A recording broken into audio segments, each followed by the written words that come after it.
Bonsoir à toutes et à tous, ravi de vous retrouver pour un nouveau numéro de Ma Télé à moi. Ce soir, nous essayerons de vous donner envie de lire et pourquoi pas d'écrire grâce à notre invité qui nous plongera dans le monde magique des mots. Tout ça, bien sûr, avec un programme qu'il a concocté spécialement pour vous accompagner lors de cette soirée. Je vous propose donc de le rejoindre sans plus tarder. Il s'agit donc de notre ami Najib Stambouli. Najib Stambouli, bonsoir et merci d'avoir accepté notre invitation. Bonsoir, c'est à moi de vous remercier de l'invitation, hein. Oui, alors je rappelle que Najib Stambouli est journaliste et écrivain. Oui, depuis quelques années, je me suis mis à l'écriture. Bon, bien sûr, mon métier de journaliste, Ouais. il est celui de l'écriture. Et c'est ce que nous essayerons de découvrir tout au long de cette émission, bien sûr. Mais avant cela, bon, actualité oblige, hein, nous vivons de plein fouet cette pandémie. Moi, j'ai envie de savoir comment vit Najib Stambouli cette pandémie. Bien sûr, Najib Stambouli, le journaliste et bien sûr l'écrivain. De toute façon, l'homme, le journaliste et l'écrivain sont indissociables. Ah oui. Donc, ce coronavirus, je le vis comme tous les Algériens, en faisant comme énormément, la grande majorité, de plus en plus, en prenant les précautions, le masque, la distance, éviter toutes les possibilités de contamination.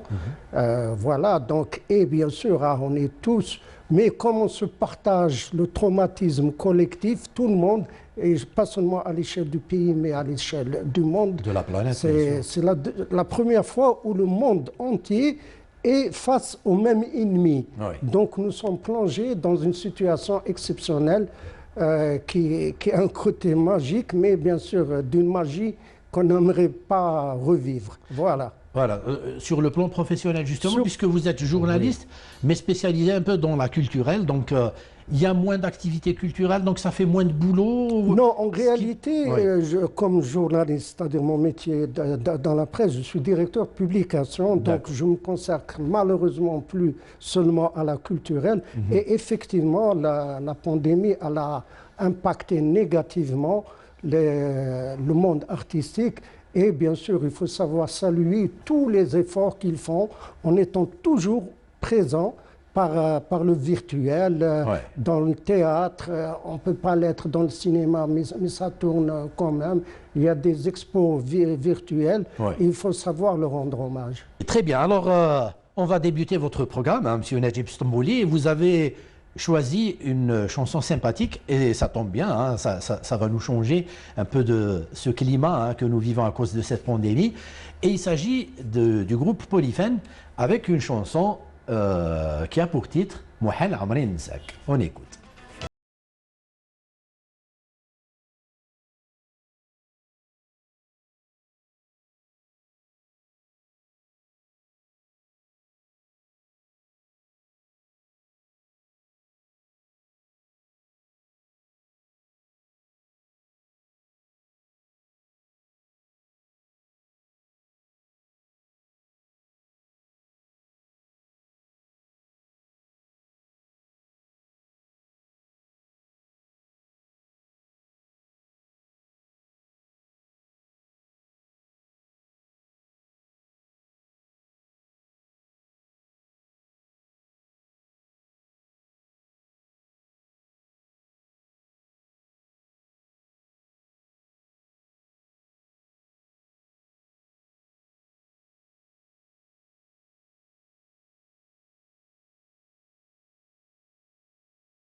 Moi, j'ai envie de vous dire merci pour ce choix parce que je suis sûr que ça a dû faire plaisir à beaucoup de nos téléspectateurs.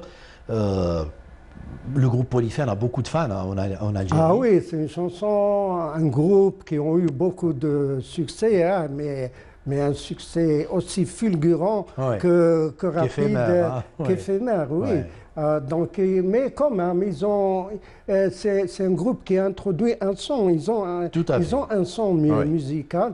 Et puis, j'ai aimé la réécouter, les revoir avec le petit côté qui nous semble kitsch maintenant, mais Tout à fait, oui. c'était les vêtements de l'époque, la coiffure de l'époque, Ouais. voilà. Très bien. Moi, j'ai envie de vous dire, on dit souvent à chaque chose malheur est bon, hein. Cette pandémie, et notamment ce confinement, a permis à beaucoup de gens de se remettre à la lecture. Je sais que c'est valable sous d'autres cieux. Est-ce qu'on peut dire que c'est la même chose en Algérie? Est-ce que beaucoup de gens ont pu profiter de ce confinement et de ce temps passé à la maison pour se remettre à la lecture? Ben, contrairement aux autres pays où ils ont fait... chez nous, on n'a pas de sondage, tout simplement. C'est ce que j'allais vous dire, justement. Oui, on peut pas savoir. Il n'y a pas assez de feedback, il n'y a pas assez d'écho sur le changement d'attitude. On imagine, bien sûr, que les gens sont remis à la lecture, mais ils sont aussi remis un peu plus à Facebook et au virtuel, qui est la culture du moment. Oui. Et s'ils sont remis à la lecture, c'est tant mieux. On ne peut, en tant qu'écrivain, en tant qu'auteur, qu'espérer, et pas pour nos livres en particulier, mais pour la lecture en tant que pratique culturelle et pratique de civilisation même. Oui. Alors, justement, chez nous, les librairies sont déjà pas trop nombreuses, pour ne pas dire autre chose. Vous êtes certainement en contact avec certains libraires. Ils ont vécu comment cette fermeture des librairies à un certain moment? Eh bien sûr, a très très mal vécu. Il y a eu la fermeture et après, bien sûr, il y a eu la réouverture. Mais il est indéniable qu'il y a eu une désaffection de la fréquentation des libraires, du moins apparemment. Hein. Oui. Mais il y a aussi un événement qu'organisent les libraires généralement Le une salon fois du par livre. semaine. Bon, il y a le grand salon du livre qui ouais. a disparu cette année. Et il y a aussi les séances de vente dédicaces Oui. qui sont des rencontres, des moments de rencontre entre l'écrivain et les lecteurs.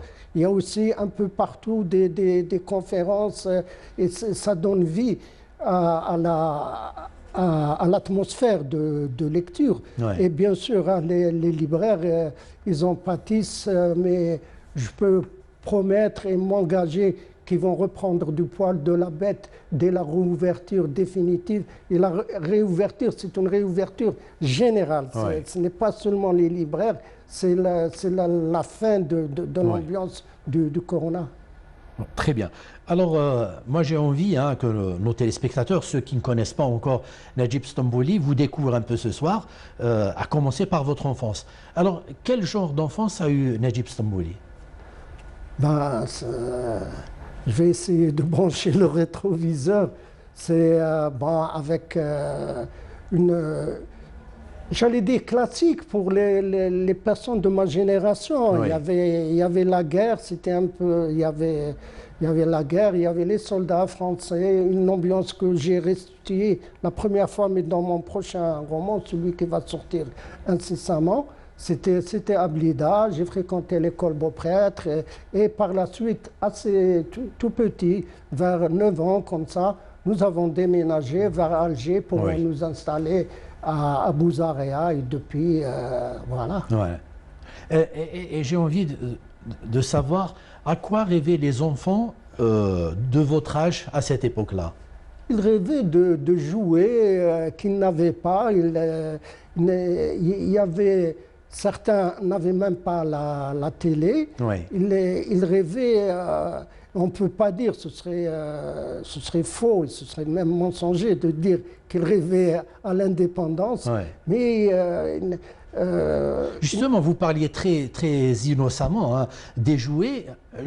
Pour l'anecdote, la première fois que nous nous sommes vus, vous étiez sorti justement pour acheter des jouets à vos petits-enfants. Hein. Vous m'avez dit que c'est peut-être une façon de combler cette frustration que vous avez eue en tant qu'enfant. Oui, bien sûr. Ouais. Hein. C'est-à-dire un enfant, bon, à l'époque, c'était même les ballons, on les fabriquait avec des bouts de tissu ou des bouts de papier Ouais. qu'on ficelait avec de la ficelle. Ouais. On jouait avec ça. Et les filles, elles confectionnaient elles-mêmes hein, avec des bouts de tissu, les poupées. Hein, et Ouais. c'est tout un monde hein, Ouais. que j'aimerais pas revivre en réalité. Hein. Vous êtes quelqu'un qui est vraiment tourné vers l'avenir hein, et qui vit le moment présent et c'est très bien. Vous n'aimez pas cette nostalgie hein, qui est un peu... Je ne suis pas du tout du genre, ça fait à la mamada. Ouais. J'ai aussi une autre approche. Je dis le bon vieux temps, c'est maintenant. Ouais. Pour la simple raison qu'il faut savoir vivre le présent. Ouais. Il ne faut pas oublier, si je puis dire, que la mémoire, elle a un côté sélectif. On ne garde du passé que les bons aspects, les mauvais aspects, elle les évacue. Ouais. Elle ne garde que... C'est pour ça que lorsqu'on revient dans des endroits qu'on a connus durant l'enfance, là, on est déçu parce qu'on ne garde que le côté enjolivé, justement, par le souvenir. Très bien. Alors, je sais que votre papa a joué un très grand rôle hein, dans votre vie. C'est peut-être lui qui vous a donné envie de faire ce que vous avez fait après. Alors, je vous propose de voir une séquence du film L'opium et le bâton, où on voit justement votre papa jouer le rôle de l'imam. On regarde cette séquence. J'espère que la séquence vous a fait plaisir. Hein. D'ailleurs, on remarque même une nette ressemblance entre vous et votre papa. Alors, pour ceux qui n'ont pas connu votre papa, parlez-nous un peu de lui et quelle influence il a eu justement sur vous. Ben, en réalité, tous les papas du monde, ils ont une influence sur leurs enfants. Mais peut-être pour le mien, comme il était comédien, il était parolier, poète. Et comme poète, il a laissé un assez consistant héritage. Et c'est un homme de théâtre. Il a beaucoup traduit. Il a traduit Brecht. Il a beaucoup adapté.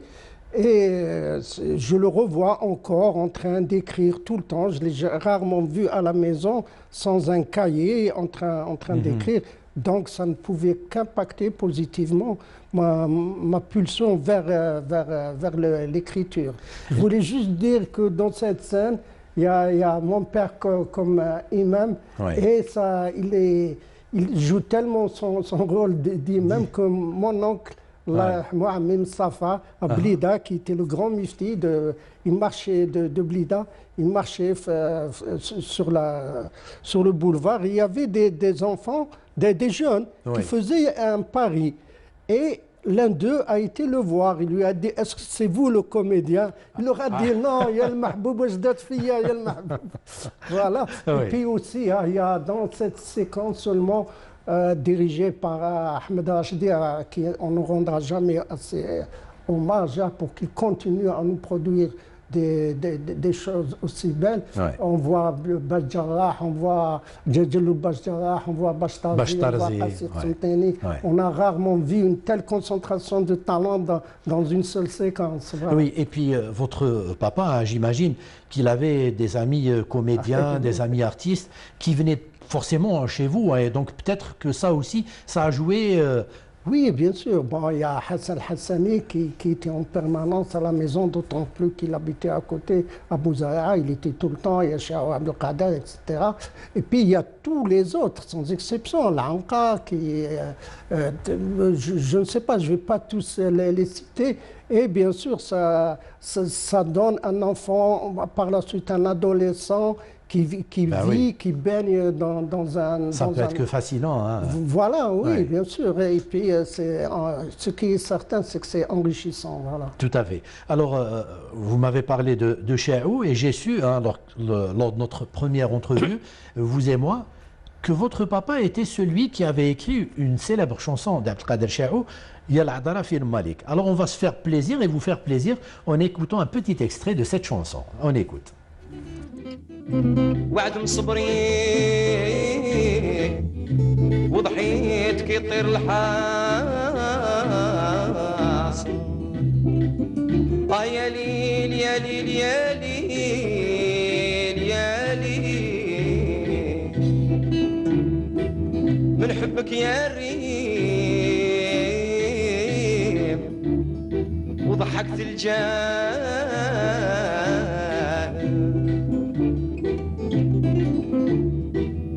العذرا وين مالك انا خطيب وين دارك وين العتبان يا لالا من شاف من الحياة وصور من نفس كل الفكار يا ضاوية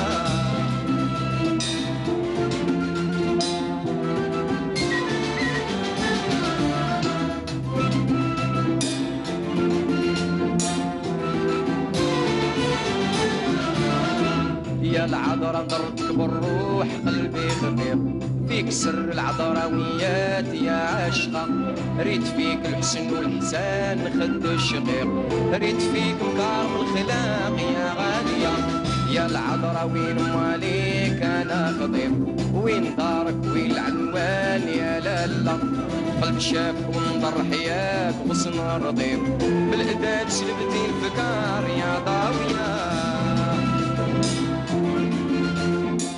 Voilà, j'espère que ça vous a fait plaisir hein, de réécouter un peu. Ah oui, j'ai revu les pattes d'éléphant, j'ai revu...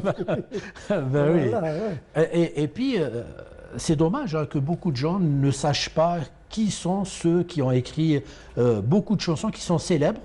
On connaît les auteurs, les interprètes, mais rarement les auteurs. Oui, il y a bien sûr, hein, c'est-à-dire pratiquement tout le patrimoine chabi.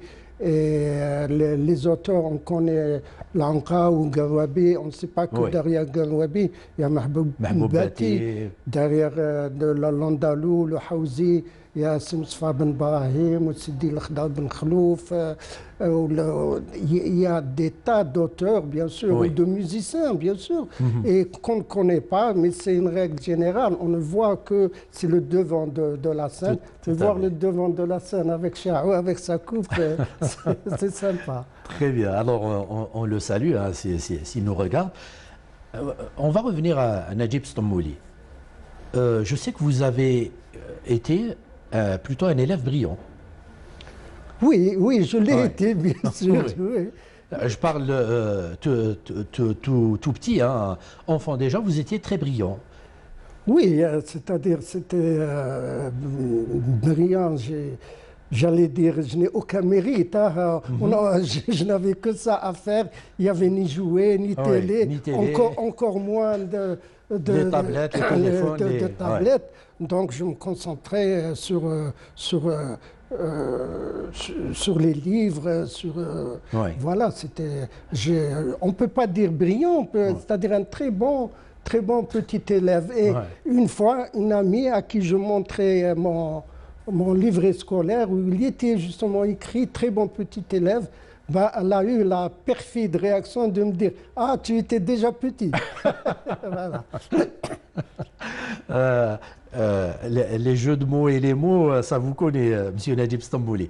Alors, est-ce que vous commenciez déjà à écrire comme ça à l'école Oui, en réalité, il y a eu des toutes petites tentatives d'enfants comme ça. Bien sûr, on se prend à l'école primaire déjà, on se prend pour Victor Hugo ou Lamartine. Hein, c'est-à-dire, on lisait. Bon, il est vrai qu'à l'école primaire, au CEM, je lisais plutôt la comtesse Ségur ou bien sûr par la suite. Mais il y avait les premières tentatives, bien sûr celles d'un enfant, sans aucune logique, sans aucune cohérence, mais il y avait le désir, ça c'est indéniable. Ah oui. Alors, à l'université, vous avez quand même trébuché au début. Oui, je sais qu'on aurait pu avoir un Najib Stambouli médecin. Oui, ben, ce serait dommage pour les malades. Hein. Et j'ai fait 2 années de médecine et après j'ai viré vers Sciences Éco. pendant les 4 années. Et au sortir de sciences économiques, j'ai fait mon service militaire. Ouais. Et juste après, sans observer de quart d'heure de descente, j'ai été vers le journalisme. Voilà. Alors, le journalisme, vos débuts, vous les devez surtout au regretté Mouloud Achour, non? Et qui vous a donné cette chance? C'est-à-dire, ce n'était pas lui, c'est moi Ouais. qui étais vers lui. J'ai proposé un article. Et tout de suite, il a vu qu'il y avait du potentiel? Mais le hasard incroyable, c'est que dès qu'il m'a vu, il m'a dit, est-ce que vous pouvez écrire sur des œuvres en arabe? J'ai dit oui. Il m'a donné un livre de Mazar Bektash, et pourquoi je dis le hasard, c'est que les deux, Mouloud Achour et Mazar Bektash, sont morts à 10 jours d'intervalle. Hein. Oui. Et je leur rends hommage, bien sûr. Aux deux. Oui, l'ironie du sort, justement. Alors, vous avez travaillé aux côtés de grands noms hein, du journalisme chez nous. Ça fait quoi, en tant que jeune comme ça, journaliste, de fréquenter des Belhouchet et... Oui, c'est-à-dire, Jarrout, en réalité, Belhouchet, Benchikou, Zalani, j'ai pas tellement travaillé avec eux. J'ai fait une toute petite tentative au début. Hein. Oui. C'était la rubrique économique d'El Moudjahid, mais c'était avant mon service militaire. Oui. Et par la suite, là où je me suis un peu formé, là, c'est à Algérie Actualité. la culturelle, Ouais. celle que j'appelle la fameuse culturelle d'Algérie Actualité, avec Djaout, avec Djaad, avec Chnéqui, avec Ben Allam, avec Dija Zerloul, Arnas Hamdan, et que ceux que je n'ai pas cités me pardonnent, Ouais. mais ils sont dans mon cœur, hein, même s'ils ne clair. sont pas sur ma langue maintenant. C'est clair, c'est clair. Alors, on va continuer justement hein, de parler de Najib Stambouli, le journaliste. Mais avant cela, on va continuer à défiler avec votre programme. Vous avez choisi, au chapitre des émissions télé qui vous ont marqué, celui d'une émission que tout le monde dont tout le monde se souvient, Al-Han wa Shabab, et exceptionnellement avec un jeune garçon qui faisait ses débuts et qui deviendra une star internationale. On regarde.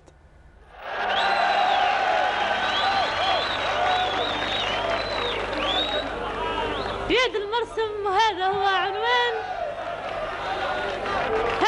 عنوان الأغنية التي أتانا بها الشاب خليفاتي محمد، فليتفضل. هزيت شعور نصبت على ميطاح حسب طبايع وحدكني قلبي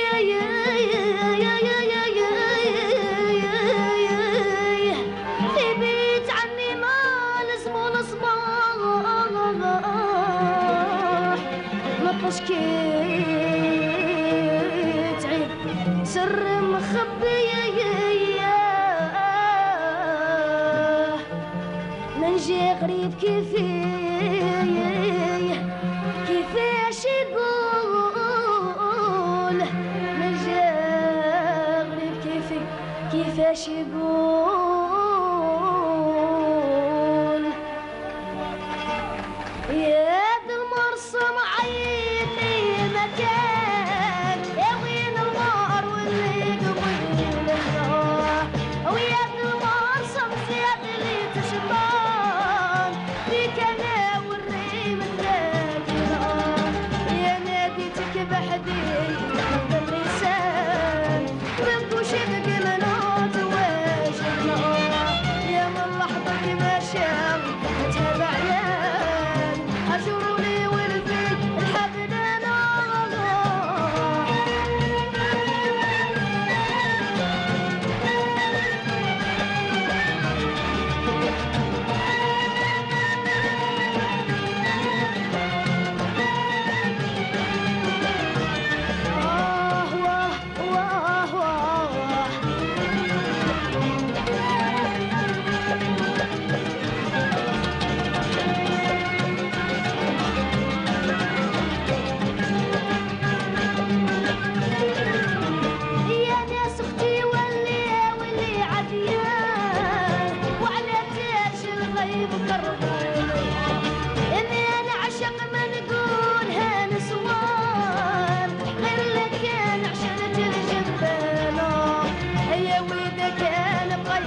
Voilà, Mohamed Khalifati qui n'est autre que Cheb Mami. Alors pourquoi Cheb Mami?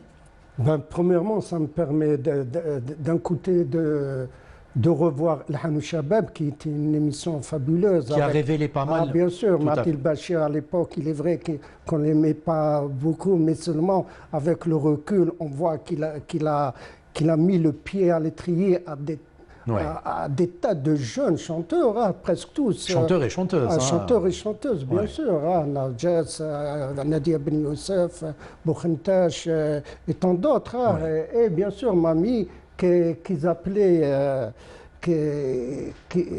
par son nom, Mohamed Khalifati. Donc ça m'a permis d'écouter le Malsam, qui est une chanson sublime. Et il y a une petite anecdote, je ne sais pas, il devait avoir 14 ans ou bien 15 ans, comme ça. J'étais à Saïda, en reportage à Saïda, à la Maison de la Culture, et le directeur, il m'a ramené un gosse avec des bottes, et il m'a dit, tu le reconnais? Je lui ai dit non. Il m'a dit, Hada huwa Cheb Mami. Il m'a dit, voilà, c'est-à-dire, il m'a dit, Hikmi, Dokhan, etc. Ils sont en train de le débaucher.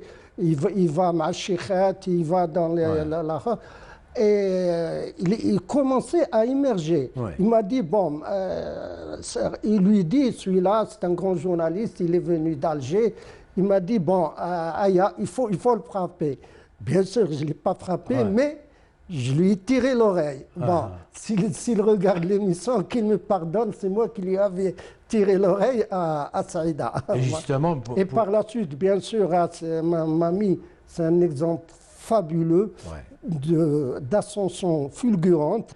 Alors, moi j'ai envie justement, puisque vous étiez dans la culturelle, hein, Algérie Actualité, et qui ne se souvient pas de la culturelle d'Algérie Actualité, est-ce que la culturelle dans nos journaux a la même place que celle qu'elle occupait justement du temps d'Algérie Actualité? Elle n'a pas la même place parce qu'elle n'a plus de place. On ne peut pas dire elle est moins bonne parce qu'elle est presque pas. Bon, si on a quelque part, elles sont plutôt rares. À la télé, plutôt rares. En tout cas, c'est palpable, c'est de moins en moins. Et ça ne peut qu'avoir un effet plutôt, ce retrait de la culturelle sur les médias, aussi bien dans la presse écrite, arabophone et francophone, ce retrait progressif, cet accompagnement nécessaire, et ce n'est pas le plus court chemin pour relancer l'activité culturelle et redonner du tonus aussi bien aux créateurs, aux artistes et aux hommes de culture pour rétablir la jonction avec le public.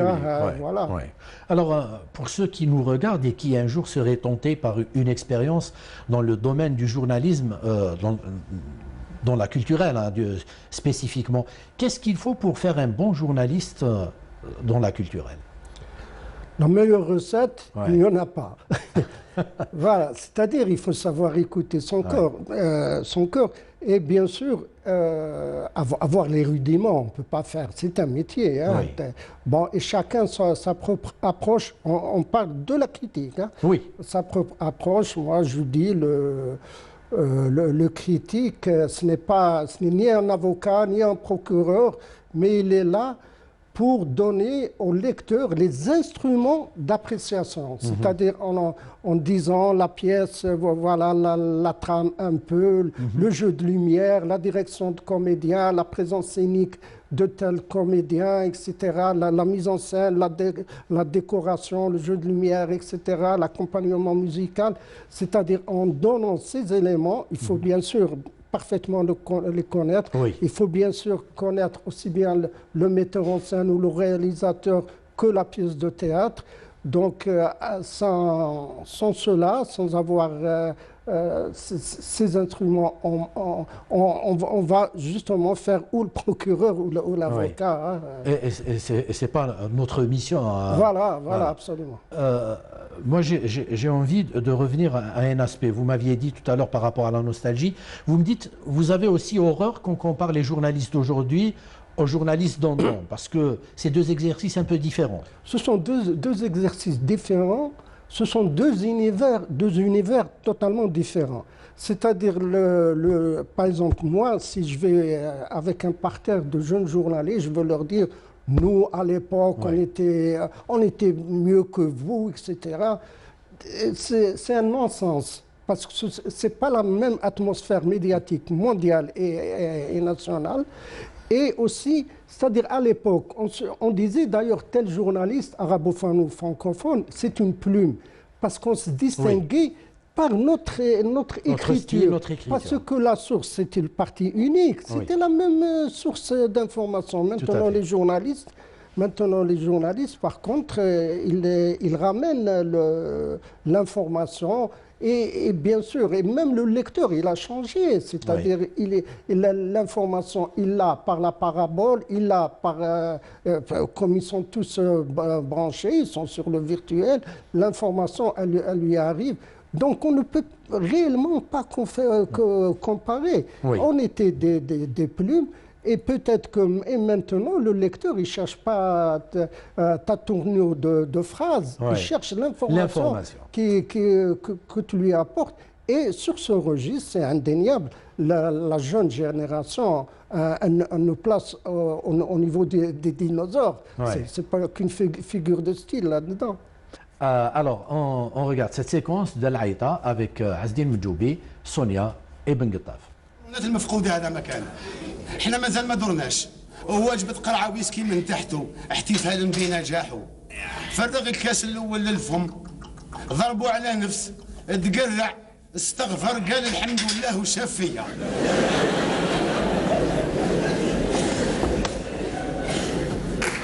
تعرف يا الجمعي لو كان نولي كابران برك نتاع الثقافه هذا الشعب هذا نحيي له التراث نبني له التراث نوكل له التراث نخرج له التراث نعجن له التراث ندخل له التراث انا ما حبيتش نزعف درت روحي ما سمعتوش عطيته بالظهر زاد فرغ الكاس الثاني للفم شربوا كي الاول تقرع استغفر وشدني تعرف يا جماعة لو كان نولي جودان نتاع الثقافة هذا الشعب هذا نجيب له غير الماي مليح يا الجماعة مليح باش يطاب راسه نضجروه يا جماعة نضجروه أنا ما حبيتش نزعف قلت روحي ما سمعتوش فرغ الكاس الثالث للفم وتتناصف القرعة حساه بالتي شاف فينا بالواحد ونقص جابه فوق الطابلة تعرف يا الجمال لو كان نولي وزير هذا الشعب هذا نقتله بالضحك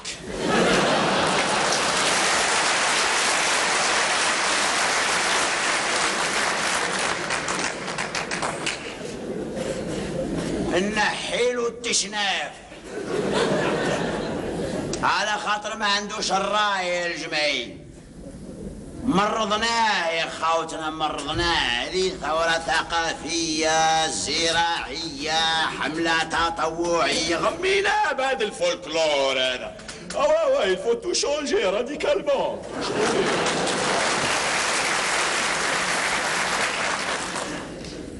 أنا ما حبيتش نزعف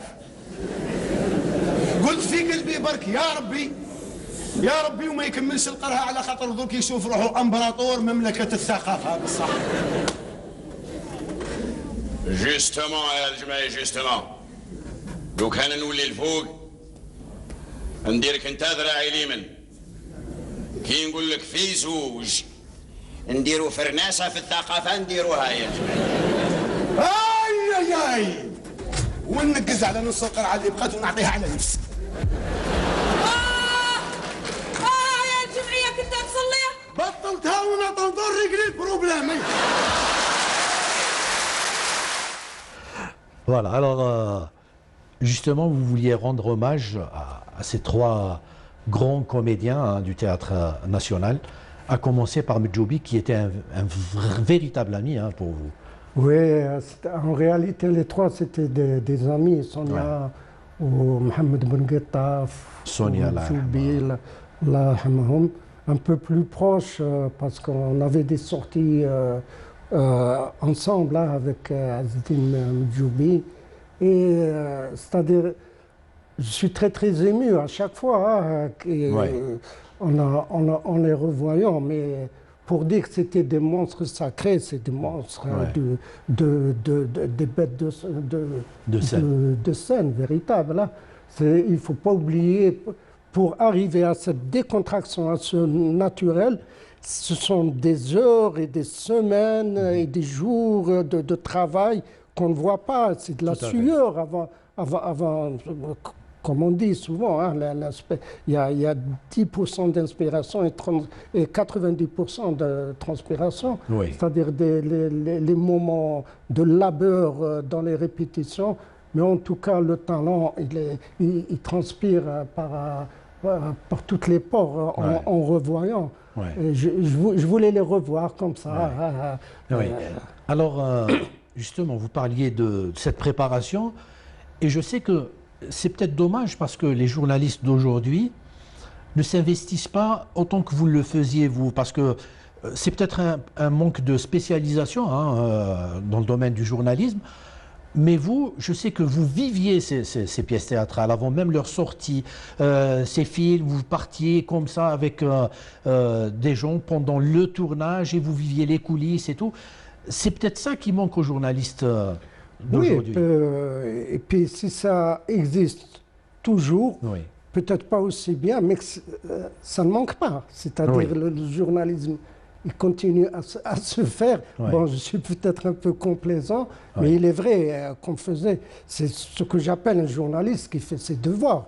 Un journaliste qui arrive, ça m'est malheureusement arrivé à Hakdak, et qui ne sait même pas ce qu'a fait l'artiste ou l'intellectuel qui est face à lui, ou même l'homme politique.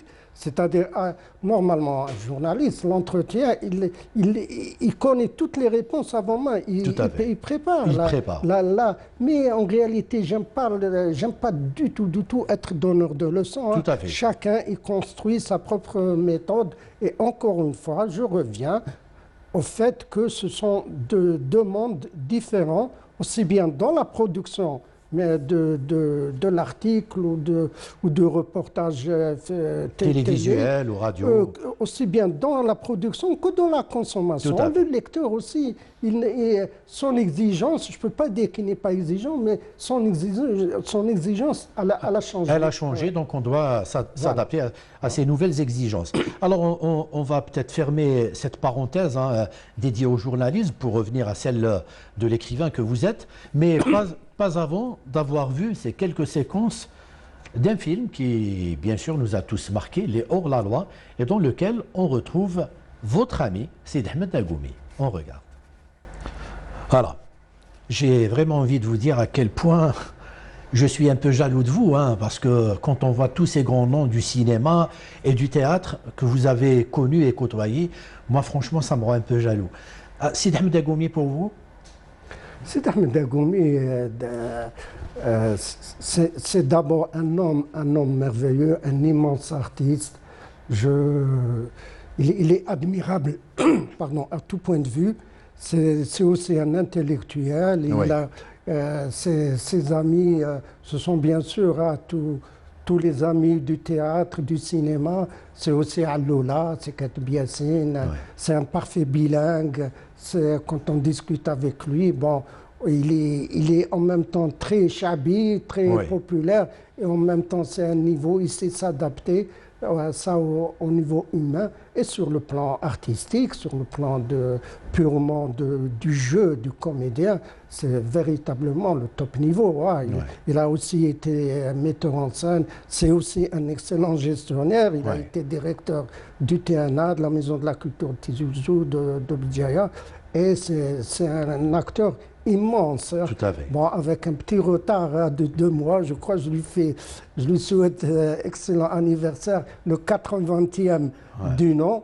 Il faut le faire. Hein. Allah yabarak. Ah, En tout cas, puisque c'est un ami à vous, j'espère qu'un jour, on l'aura, nous aussi, hein, dans l'émission Ma Télé à moi, parce que je sais qu'il pourrait vraiment servir d'exemple à la jeune génération de comédiens, parce que, comme vous dites, intellectuellement, c'était quelqu'un quand même de balèze. Et faire du cinéma, ce n'est pas que savoir tourner, c'est beaucoup de choses Voilà, à côté. Alors, on va maintenant ouvrir la parenthèse Najib Stambouli, l'écrivain. L'écriture est venue comment? L'écriture, c'est une pulsion j'allais dire, de jeunesse et Oui. plutôt d'enfance. Oui. C'est-à-dire, je voulais devenir écrivain. Bon, par la suite, je l'ai été à demi en étant journaliste, oui. pendant quelques décennies. Oui. Moi, je parle en termes de décennies, je parle plus en termes, à mon âge, je parle plus en termes d'années. Et finalement, le premier livre, c'était un recueil d'articles. Là, c'était Impact, qui est sorti à Casbah Édition. C'était des chroniques. Et c'est 6 ou 7, ces dernières années, je me suis mis carrément après avoir sorti, là c'était des inédits, c'était pas des chroniques, mais j'ai fructifié, j'aime pas le mot pour ce cas, mais toutes les personnes que j'ai côtoyées, qui étaient, et surtout qui sont encore mes amis, dans Ma piste aux étoiles, c'est le recueil d'hommages à 18 personnalités culturelles. Et par la suite, je me suis branché sur le roman, et il y a eu les romans que vous connaissez tous chez Casbah Édition, et tous avec le regretté Mouloud Achour, qui n'a pas été seulement le directeur des éditions vis-à-vis de moi, mais qui m'a accompagné au sens propre. D'ailleurs, les 4 titres, sans exception, bien sûr avec mon accord, mais en dernière minute, qu'est-ce que tu penses? Ce sont ceux de Mouloud Achour à qui je ne rendrai jamais assez hommage. Justement. Alors, moi j'ai envie de vous poser une question comme ça, très naïve. Ça fait quoi d'être écrivain dans un pays où les gens lisent de moins en moins? À chaque séance dédicace... Vous ne vous posez pas de questions? Oui. Moi, j'ai envie d'écrire, j'ai envie de dire des choses, j'écris mon livre, après, s'il se vend, il ne se vend pas, c'est... Pas du tout. Ce n'est pas une question de vente, bien sûr, c'est une question de lecture. Si on écrit, c'est pour partager ce qu'on a imaginé. Et ce qu'on a imaginé, c'est toujours une part de soi-même, en réalité. Mais quand on voit, lors des rencontres dédicaces, lors des rencontres avec les lecteurs des conférences, parce qu'il y a des rencontres dédicaces, c'est là où on communique, où on échange, le lectorat, il existe. Parce qu'après tout, la lecture, c'est un acte solitaire. On ne sait pas, là aussi, il n'y a pas de sondage. Les gens, il paraît, notamment les femmes dans notre pays, et pas seulement dans notre pays, sont de grandes lectrices, mais on ne sait pas trop. C'est-à-dire il n'y a pas à voir seulement le nombre de livres vendus. Ce n'est pas un critère parce qu'il y a le prix du livre qui est un blocage. C'est une interdiction pratiquement à lire. Il y a le prix du livre qui est un problème assez lourd. Mais les gens, en réalité, selon les échos que nous avons, les retours d'écoute, ils continuent en réalité à lire. Et s'ils ne lisent pas, en tout cas ceux qui ne lisent pas, il faut qu'ils sachent qu'ils perdent... Qu'ils passent à côté de quelque chose. Ils passent à côté d'un monde merveilleux. Merveilleux. Alors, justement, pour ceux qui ne connaissent pas Najib Stambouli, l'écrivain, quelle est votre principale source d'inspiration et quel est le style Najib Stambouli? Premièrement, le style, ce n'est pas à moi de le définir. J'essaie Mais vous êtes plutôt dans quel registre? Ce sont des écrits de fiction, bien sûr, mais en essayant, c'est-à-dire normalement ce n'est pas à moi de me définir, c'est aux critiques, mais j'essaie de faire un diagnostic de notre société à partir d'un personnage, qu'il soit comédien, qu'il soit une femme, et à partir d'une histoire, une histoire d'amour, une histoire d'échec, une histoire de corruption. Le roman qui va sortir incessamment encore chez Caspar Éditions. Et au niveau de l'écriture, je peux pas, le style, ce n'est pas à moi de mettre un cachet dessus, mais au niveau, je fais bien sûr le maximum d'efforts pour alléger, parce que j'avais, je l'avoue, je le reconnais, un style plutôt lourd, c'est-à-dire avec des phrases trop longues, un peu emberlificotées, et je pensais que c'était ça, alors qu'en réalité c'était lourd. Là, je fais d'énormes efforts, et bien sûr, à la maîtrise de français, ça, c'est le minimum. Ça, Ah bah oui. Sinon, beaucoup maintenant vont sur le net pour lire des livres. Vous encouragez plutôt cet exercice ou vous êtes plutôt papier? De toute façon, si je n'encourage pas, je doute fort que les gens qui le font, ils vont tenir compte des conseils ou des injonctions d'un certain... Souvent, on veut donner envie, surtout aux jeunes, d'aller vers le livre, quelque chose de palpable, sentir le livre, le toucher. Pas forcément. Il paraît que en réalité, mais quand même, je ne veux pas me brancher sur... Vous êtes pour tous les supports. Absolument. Pour peu qu'on lise. Absolument, pourvu que les gens les lisent. Et avant, il faut qu'ils apprennent à apprendre à lire. Et quel que soit le support, bien sûr. Il est vrai que moi, je suis pour le livre papier, le sentir son odeur, etc. Il fallait voir, c'est-à-dire si on lui... Bien sûr, on se passait les livres. L'une des... Là aussi, je vais faire glorieux passé, un peu passéiste. Mais l'une des premières questions qu'on se posait, je me souviens, avec les copains dans les années 80 et même 90, c'est-à-dire en pleine décennie noire, comment vas-tu, tu vas bien, etc. Et la troisième, quatrième question, c'était qu'est-ce que tu es en train de lire actuellement? Et puis il te dit, tiens, je viens de recevoir ou bien je viens d'acheter. Ah bon, dès que tu termines, tu me le passes, ça se passe avec la lecture. Alors, si par exemple... on est arrivé à donner envie à un jeune qui nous regarde et qui a envie de se lancer dans cette aventure. Que faut-il justement pour faire un écrivain? Un écrivain d'abord, un bon écrivain après. De toute façon, il n'y a pas un examen de passage. C'est-à-dire, soit on ne peut pas faire ordonner à quelqu'un de devenir écrivain. Par contre, il faut savoir encourager. Il faut encourager ceux qui sentent en eux l'envie. Et l'envie, il faut la débloquer. Il faut la débloquer en passant à l'acte, à commencer à écrire, à partager les écrits personnels ou déjà des embryons de littérature, à les partager à l'entourage et pourquoi pas sur les supports actuels, les supports de réseaux sociaux. Et là, il y aura un retour d'écoute, mais j'encourage le maximum parce que pour eux, les gens s'imaginent qu'il faut être soit bardé de diplômes ou bardé de connaissances ou avoir lu tous les livres. Non, il faut se jeter dans le bain, c'est tout. Lorsque vous l'aviez fait pour votre premier livre, vous aviez des appréhensions, comment allait-il être reçu, ou vous vous êtes dit, non, moi j'écris mon livre, après... Non, bien sûr, maintenant, c'est-à-dire... Je doute que des écrivains bien installés, comme Yasmine Akhda ou Amin Zawi ou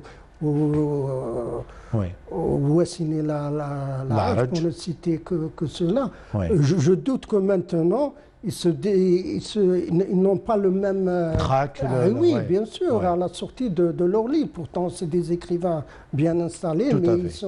ils sont toujours inquiets si ça va marcher ou pas, si Ouais. ça va porter, si ça va atteindre le cœur des lecteurs. Tout le monde. Moi, Ouais. moi bien sûr, petitement, mais j'ai la même angoisse. Et Ouais. généralement, Dieu merci, l'angoisse se transforme en bonheur, en plaisir, dès les premiers échos de lectorat. Très bien, alors on va bientôt fermer cette parenthèse aussi dédiée à l'écrivain que vous êtes. Mais avant cela, si vous deviez nous donner envie d'aller acheter vos livres, vous diriez quoi de chacun de vos livres justement?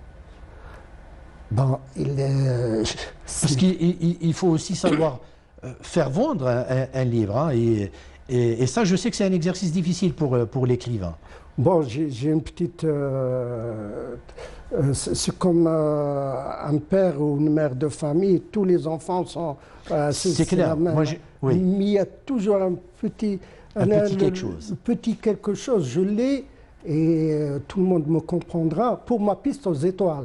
Parce que là, c'est l'univers de mes amis. Tout à fait. Donc, les gens me connaîtront en me lisant. Ouais. Pour les autres livres, le comédien, le fils à maman et la rancune, c'est-à-dire moi je crois, et ça m'a été dit à chaque rencontre, les gens se reconnaissent ou bien dans les personnages, pas Ils directement. s'identifient, hein. Ah oui, Ouais. ils s'identifient. Si ce n'est pas eux, c'est un cousin, c'est un Tout à ami.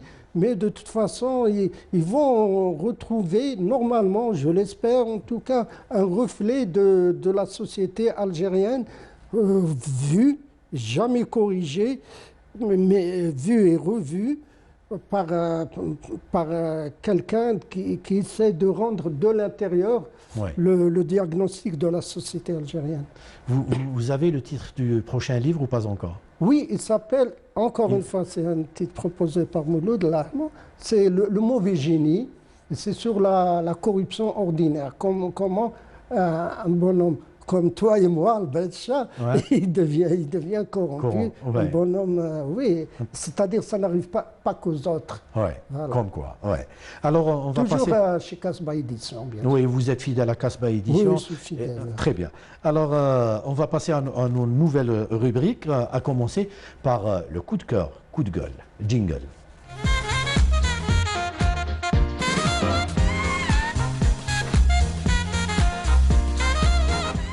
Alors, on va peut-être, si vous le voulez bien, commencer par votre coup de gueule. Le coup de gueule de Najib Stambouli. Mon coup Je de sais gueule. qu'il doit y en avoir beaucoup. Oui, c'est parce qu'il Ouais. manque, car il n'y a pas de pénurie en matière Tout à fait. de motifs de colère. Hein. Ouais. Celui que vous avez choisi de partager avec nous ce soir. Oui, ben, ce sont tout simplement les parkingers. Ouais. Bien sûr, on se dit ce sont des jeunes qui doivent gagner un peu de sous, mais c'est quand même infernal. Hein.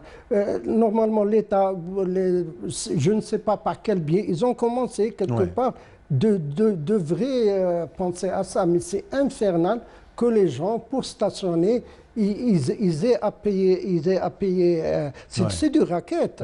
C'est du racket, oui. Avant, c'était 10 dinars, après 20 dinars. Maintenant, généralement, bon, quelle que soit la somme, hein, Ouais. c'est le fait même. Il y a des gens qui habitent en haut, les étages. Ils ont toujours stationné en bas maintenant à cause de ça, qui viennent avec un gourdin. Alors, hein, Ouais. si tu ne le fais pas, c'est le pare-brise qui risque de... C'est-à-dire, c'est une... Bon, je suis partagé parce qu'après tout, ce sont des gens qui ne volent pas, qui n'agressent pas pour eux. Mais quand même, c'est de racket. Ils obligent les gens à les si payer. vous avez 3-4 courses à faire, si vous vous garez à chaque fois et vous payez 100, 200 Quand dinars, même, au niveau du cimetière, pour aller enterrer quelqu'un, il faut fait. payer. Et Ouais. oui, c'est-à-dire là où on va, on est obligé de passer par la case, Tout à fait. case raquette. Ouais, Et tout ça, à fait. j'aime pas. Ouais. Et votre coup de cœur, monsieur Najib Mon Stambouli? coup de cœur, c'est justement, c'est une association qui s'appelle La Main sur le Cœur, justement. mon cœur, et qui font un travail formidable d'aide, de solidarité, en recueillant tout ce qui peut aider des personnes dans le besoin. C'est aussi bien le corps sur la main, cette association-là, que toutes les associations, et Dieu merci, il y en a de plus en plus, et c'est vraiment palpable et c'est à saluer. Parmi les jeunes, il y a plein de jeunes, ce n'est pas seulement à Alger, ce n'est pas dans la capitale, mais à l'intérieur du pays, justement là où il y a énormément de besoins. Ils font maintenant, ils exploitent à fond les réseaux sociaux pour envoyer leurs messages, pour donner leurs adresses, et ça, je trouve ça formidable. Et ça nous réconcilie avec ce peuple d'une générosité incroyable, d'un sens de l'entraide et de la solidarité qu'on retrouve, ça c'est connu, à chaque catastrophe naturelle, mais c'est la preuve que ce n'est pas seulement dans les catastrophes, mais au quotidien, tout le temps, que ces associations caritatives et ces associations de bienfaisance, et c'est ça font leur travail au grand bonheur de ceux qui sont les démunis et tous ceux qui sont dans le besoin. Très bien. Alors, l'autre rubrique, c'est bien sûr net ou pas net. Jingle.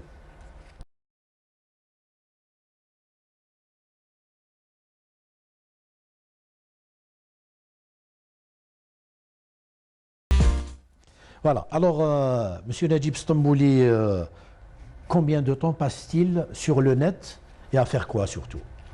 Eh ben, je passe pratiquement tout mon temps, à part le soir, à écrire, mais je suis tout le temps face au micro. Je ne suis pas très net portable. Oui, donc c'est un instrument de travail, bien sûr. Je reçois des articles. Et je cherche l'info. Vous vous informez, oui. Oui, bien sûr. C'est un passage obligé. Bon, avant c'était parce que ça a le côté loisir. Mais pour des personnes comme moi, c'est d'abord un instrument. C'est plutôt professionnel. Oui. Et aussi, c'est un moyen de contact, c'est un moyen de connaître des gens. Je parle des réseaux sociaux. Oui, bien sûr. Et on en apprend énormément de toute façon. C'est le signe des temps. Très bien. Vous êtes pour le progrès, on l'a très bien compris. Et puis, je demande souvent à mes invités de choisir une vidéo ou des images qui les ont marquées sur le net. Et vous avez choisi cette vidéo, elle est un peu longue, donc on a choisi un extrait de cette vidéo que vous avez croisée sur le net et que vous avez voulu partager avec nous. On regarde. Ainsi, toute notre vie oscille comme un pendule, de droite à gauche, de la souffrance à l'ennui. Fin de citation. Ainsi, toute notre vie oscille comme un pendule, de droite à gauche, de la souffrance à l'ennui. Souffrance parce que je désire ce que je n'ai pas et je souffre de ce manque. Ennui parce que j'ai ce que dès lors je ne désire plus. Souffrance du chômeur, ennui du salarié. Souffrance du chagrin d'amour, ennui du couple. Ça vous amuse moins. Vous voyez, l'essentiel, malgré tout, c'est pas vous qui doivent le reprocher. Rassurez-vous, il n'y a pas que chez vous qu'on s'ennuie des fois, c'est normal. Il n'y a pas de couple où l'on ne s'ennuie jamais. Ça n'existe que dans les mauvais romans d'amour. Il n'y a pas de métier où l'on ne s'ennuie jamais. Ça n'existe que dans les mauvais livres de management, ce qui pour le coup est une espèce de pléonasme. Le philosophe Alain disait plus lucidement au début du XXe siècle, le seul métier où l'on ne s'ennuie jamais, c'est celui qu'on ne fait pas. Mais oui, bien sûr. Moi, si quelqu'un me dit « je ne m'ennuie jamais au boulot », ma première action, c'est pas de me dire « tiens, il doit travailler aux hôpitaux universitaires de Genève ». Ma première réaction, c'est de me dire « encore un menteur » ou bien « un inactif ». De même, si quelqu'un me dit « je ne m'ennuie jamais dans mon couple », ma première réaction, c'est de me dire « encore un menteur » ou bien « un célibataire ». Il n'y a pas de métier où l'on ne s'ennuie jamais, il n'y a pas de couple où l'on ne s'ennuie jamais. Mais fort heureusement, il y a beaucoup de couples et de métiers où l'on s'ennuie rarement. Où l'ennui n'est pas la règle, mais l'exception, bien sûr.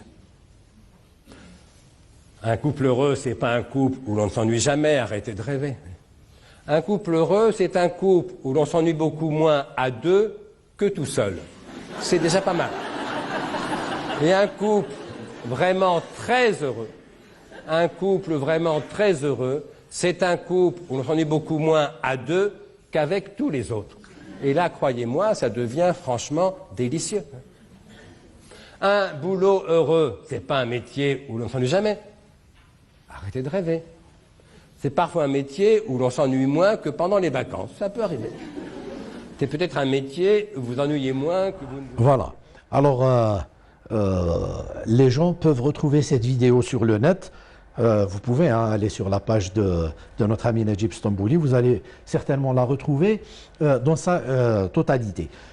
2 mots sur cette vidéo? Ben, j'aime bien, elle me fait marrer parce que j'ai à telle enseigne que j'ai douté, est-ce que réellement c'est un prof de philo ou est-ce qu'il ne fait pas ou c'est un comédien, un one-man show, hein? Tout à parce qu'il y a pas au niveau physique, mais une grande ressemblance, une grande similitude avec Raymond DeVos dans les jeux de mots. On a l'impression. Et puis, bien sûr, c'est pas de Munifretin auquel il fait des références en parlant de Platon ou de Schopenhauer. Mais il est vrai que, par exemple, en France, la philosophie, c'est quelque chose de très présent, même dans les télés. Hein. On voit régulièrement Enthoven ou Finkielkraut ou d'autres qui sont invités dans les émissions d'information. Tout à fait. Ils sont très très présents. Hein, chose que nous ne faisons pas chez nous, au point de faire détester la philosophie à nos élèves. Alors, pour terminer, l'autre rubrique, c'est clair, net et précis. Jingle.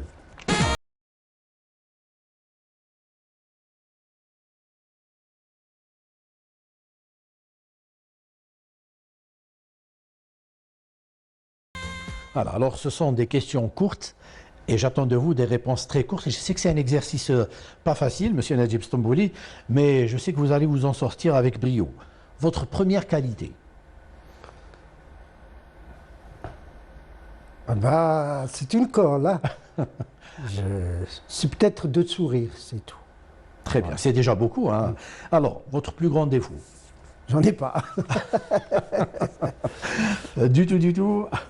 Peut-être que d'être trop complaisant, voilà. Avec ceux qui ne méritent pas de la complaisance. Voilà. Très bien. Alors, un nom que vous auriez souhaité interviewer, mais qui, hélas, n'est plus de ce monde?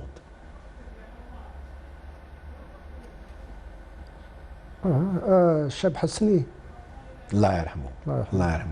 C'est vrai que pratiquement sur ces affiches que nous avons derrière nous, vous connaissez pratiquement tout le monde, à part, comme vous l'aviez dit, Cheb Hasni. Alors, votre souhait sur un plan personnel? Bah, je n'ose pas le dire à la télé, bien sûr. Alors, sur un plan professionnel? Sur le plan professionnel, c'est beaucoup plus... c'est les livres hein, que je continue à écrire et que ça marche un peu plus hein, pour les romans. Voilà. Votre souhait pour la culture algérienne, pour finir? Eh bien, qu'elle se débloque. Ouais. Voilà, parce que vraiment, hein, elle a intérêt à se secouer. Parce qu'il y a l'habitude, bon, il faut être bref, il y a trop d'habitude de tout compter sur l'État. Il faut que le privé, d'une façon ou d'une autre, s'implique. Tout à l'heure, on a vu Azdin Medjoubi, Ben Ghetaf ou Sonia. Ce sont des gens qui ne sont pas suffis de la sécurité de l'emploi. Ils étaient au TNA. Ben, ils ont quitté. Ils ont créé leur propre troupe. Ils sont devenus, c'était une troupe indépendante. Ils se prenaient en charge. Oui. Et la culture, les artistes, bon, on les comprend hein, s'ils se plaignent, mais le côté un peu enlevé un peu, pas chez tous. Ça, la mentalité d'assister ils attendent un peu trop de l'État. Et l'État, il a de plus en plus de chats à fouetter, autre que la culture et l'art. Très bien. Alors, Monsieur Najib Stambouli, merci. Si vous deviez dire un dernier mot à nos téléspectateurs qui nous regardent, vous diriez quoi? Je dirais bon courage pour la fin du corona, et du coronavirus. J'espère que ce fléau va être oublié au plus vite et qu'il se conjugue au passé à un rythme encore plus vite. Voilà. Très bien. Alors, merci encore une fois, M. Najib Stambouli, d'avoir partagé pour moi cette qa'da ce soir. J'espère qu'elle a été au goût de nos chers téléspectateurs. Merci à nos techniciens du studio de l'EMPA. Merci à Crystalux Mobilia pour ce décor. Et surtout, merci à vous de nous avoir suivis. Je vous donne rendez-vous dans 15 jours. Salam. والجبين كاهل في الخطاب والجبين كأنه لا والجبين كأنه لا في الخطاب قبل وقت السرور يا صاحي فاض الرياضي وجود العراض قلب دراجي العالية برضاك غاية الرضا عاد زماني راضية ورضاك رياض والفي مصباح الزين راضية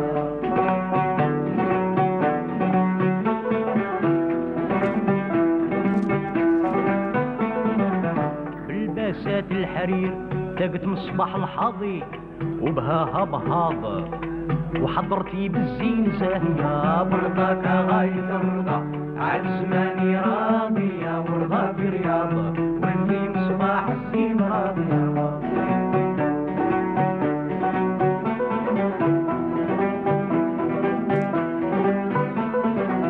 وعلي تاع الحسود برضاها بعد الفاضي راني في طبهاض منظر في الوجنة الضاوية برضاك غاية الرضا عاد زماني راضية ورضاك رياض والفي مصباح الدين راضية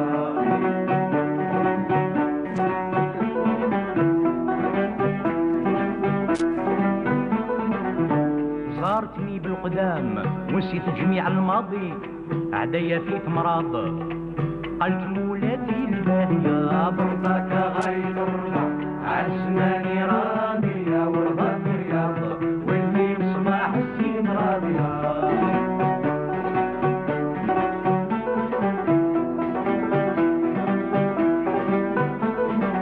وعريش الأشجار ناعسة وزهر في الأحواضي كله وصنف طمواض ورسم اللقاح وافية برضاك غاية الرضا عاد زماني راضية ورضاك رياض واللي بصباح الزين راضية